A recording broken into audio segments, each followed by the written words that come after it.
Hello friends, welcome my H medicine channel. প্রতিদিনের মতো আজকেও একটি নতুন টপিক নিয়ে আমি প্রেজেন্ট হয়েছি, সেটি হচ্ছে এই প্যাসিমল এমএফ সিরাপ। আমরা জানবো যে এই প্যাসিমল এমএফ সিরাপটি কি, এটি কোন কন্ডিশনে ডাক্তারবাবুরা প্রেসক্রাইব করে থাকে এবং তার ডোজ কি রয়েছে, তার সাইড এফেক্ট কি রয়েছে, এই বিষয়গুলো আজকে এই ভিডিওর মধ্যে আমি ডিসকাস করব। তার আগে আপনাদের কাছে রিকোয়েস্ট, আপনারা যদি আমার এইচ মেডিসিন চ্যানেল নতুন হয়ে থাকেন তাহলে আমার চ্যানেলটিকে সাবস্ক্রাইব করে রাখুন, পাশে থাকা বেল আইকনটিকে প্রেস করে অল নোটিফিকেশন অন করে দিন সবার আগে ভিডিও পাওয়ার জন্য। এবার আমরা জানবো এই প্যাসিমল এমএফ সিরাপ মূলত এর কাজ কি। এর কাজ হচ্ছে সেটি জ্বর ও ব্যথার কাজ করে। তাহলে আমাদেরকে জানতে হবে এই সিরাপটিকে কেউ ম্যানুফ্যাকচার করে থাকে। এটিকে ম্যানুফ্যাকচার করে থাকে ইফকা ল্যাবরেটরিজ কোম্পানি। এর বর্তমান মার্কেট প্রাইস হচ্ছে 47 টাকা।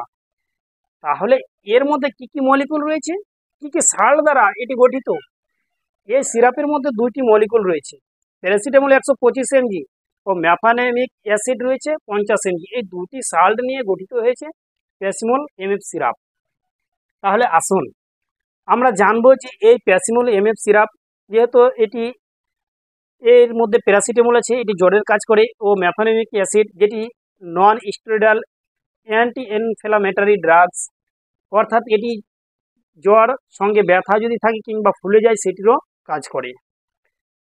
তাহলে আমাদেরকে জানতে হবে তার ইউজটা কি, ডাক্তারবাবুরা কোন কন্ডিশনে শিশুদেরকে দিয়ে থাকে।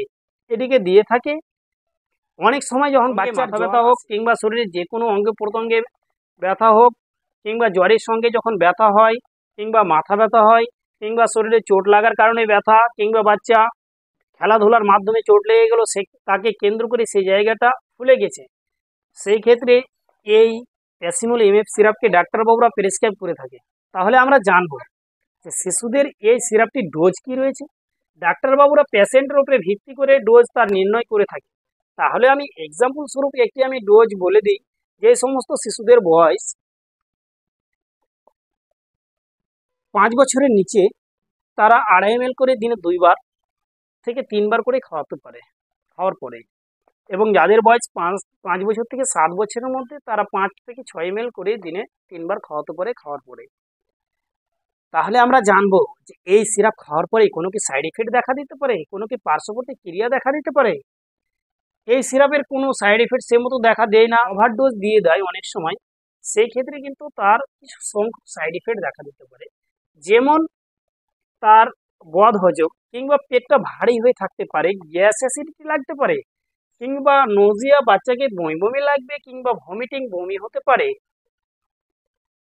কিংবা যেই সমস্ত বাচ্চার প্যারাসিটামল ও ম্যাফানেমিক অ্যাসিড খাওয়ার ফলে অ্যালার্জি রিয়াকশন করে, তাদের অ্যালার্জি রিয়াকশন হতে পারে। অনেক সময় শরীরে লাল লাল উদ্ভব দেখা দিতে পারে, কিংবা ইচিং, শরীরটা হালকা চুলকাতে পারে, কিংবা ঘুম ঘুম ভাব আসতে পারে। এই সমস্ত লক্ষণগুলো দেখা দিতে পারে। তাই আপনাদের কাছে রিকোয়েস্ট, আপনারা যখনই কোনো মেডিসিন ব্যবহার করবেন ডাক্তারের পরামর্শ নেবেন। ভালো থাকুন, সুস্থ থাকুন। আসি পরে ভিডিও আবার দেখা হবে।